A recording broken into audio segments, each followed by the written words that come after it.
Esse é o jornalista Ricardo Boixá, você acompanhou com a gente o comentário dele nesta manhã de terça-feira. A gente agora tem a entrevista com o jornalista Verdelírio Barbosa, um papo sobre política. Verdelírio, seja muito bem-vindo aqui ao nosso jornal. Bom dia.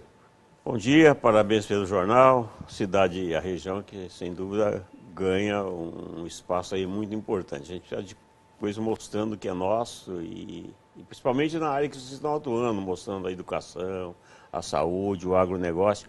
O pessoal precisa valorizar mais o nosso agronegócio, Ronaldo, porque nos últimos anos, nos últimos 15 anos, o país só tem andado, e quando a gente fala o país, Maringá, isso está incluído, graças ao agronegócio, e que precisava um espaço realmente bom, e vocês têm prestigiado isso. Trouxe aqui o Age Meneghetti, que hoje, o presidente da Federação da Agricultura do Paraná, é uma referência nacional. Aliás, é um homem que tem tanta personalidade que ele era o vice-presidente da Confederação Nacional da Agricultura, cuja presidente é a senadora Cátia Abreu. Não concordando com a atitude como a Cátia dirigia a confederação, que era uma verdadeira bagunça, o Age simplesmente deixou o cargo de vice-presidente. Quem sabe poderia, hoje, ele seria o presidente. Mas entre presidir uma entidade que está realmente muito bagunçada e que não trata dos interesses da agricultura e do interesse político, ele preferiu ficar com a agricultura, com a nossa FAEP, que foi bom para nós no Paraná. Bom, eu gostaria de começar a nossa conversa falando justamente sobre o clima político nessa semana em Brasília, porque em Brasília essa semana é uma semana definitiva, né? Essa é a semana, no Brasil é uma semana definitiva, né?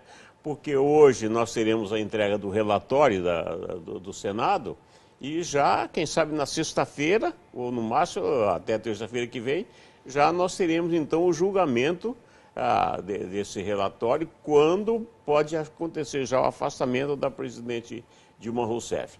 Agora, o importante de tudo isso é que o país hoje, apesar de ainda estar nas mãos da Dilma, nas mãos do PT, você vê um outro país. Você vê um país esperando a semana que vem para começar uma nova etapa. E por que essa nova etapa? Porque, apesar de tudo que se fala, o Michel Temer é um político experiente e que conseguiu fazer aquilo que a Dilma não conseguiu, que é somar os partidos. O que ocorreu com a Dilma Rousseff? Ela foi eleita pelo PT, depois, e com o apoio do PMDB, para desgastar o PT, com quem ela nunca pôde contar muito, que ela veio do PDT, ela quis fortalecer o PSD. Então trouxe o PSD para enfraquecer o PT e o PMDB. Resultado, ela ficou sem o PT, ficou sem o PMDB e ficou sem o PSDB, ficou sem apoio político. O Collor caiu porque não tinha apoio político. A Dilma vai cair porque também não teve apoio político, além das maracutaias que ela fez, das pedaladas, onde a gente pôde ver ainda a explicação técnica dos integrantes do tribunal. Então, ela realmente barbarizou a coisa, mas o apoio político é importante para o prefeito, é importante para o governador, é importante para o presidente da República. Ela não soube valorizar isso, coisa que o Temer está sabendo fazer, e está trazendo, está comentando alguns nomes que o país todo aceita, sabe, que são pessoas competentes. É verdade que sempre nós teremos alguns problemas. Por exemplo, o próprio Homero Jucá, se você for ver a postura do Homero Jucá, com as acusações que tem, não daria para ver. Mas se você começar a selecionar muito, o que acontece? Você não consegue montar um ministério. Como tanta gente enrolada que fica difícil montar. A questão da presidência da República, por exemplo, agora o Tribunal Superior Eleitoral vai baixar uma norma de que, caso o Temer, assumindo a presidência da República, se afaste, não assumirá a presidência nem o Renan Calheiros, que é o presidente do Senado, e nem o Eduardo Cunha, porque estão sujos. Quer dizer, então a situação...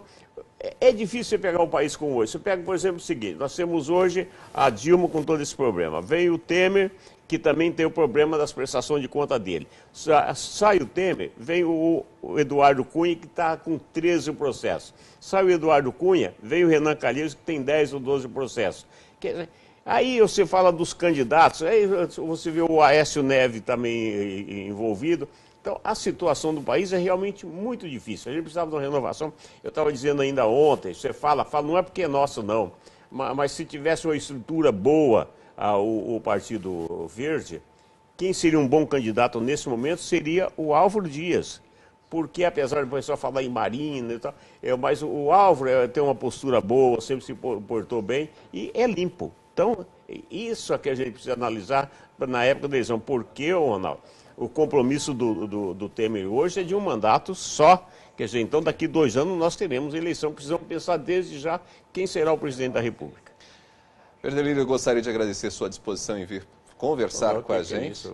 E nós encerramos assim a nossa conversa com Verdelírio Barbosa, ele que é jornalista, entende muito de política, e com essas informações nós estamos encerrando o nosso jornal desta terça-feira. Muito obrigado a você pela sua companhia, por você ter acompanhado a gente desde as 7 da manhã. Amanhã nós voltamos com você aqui na TV Maringá. Um abraço, a gente se fala.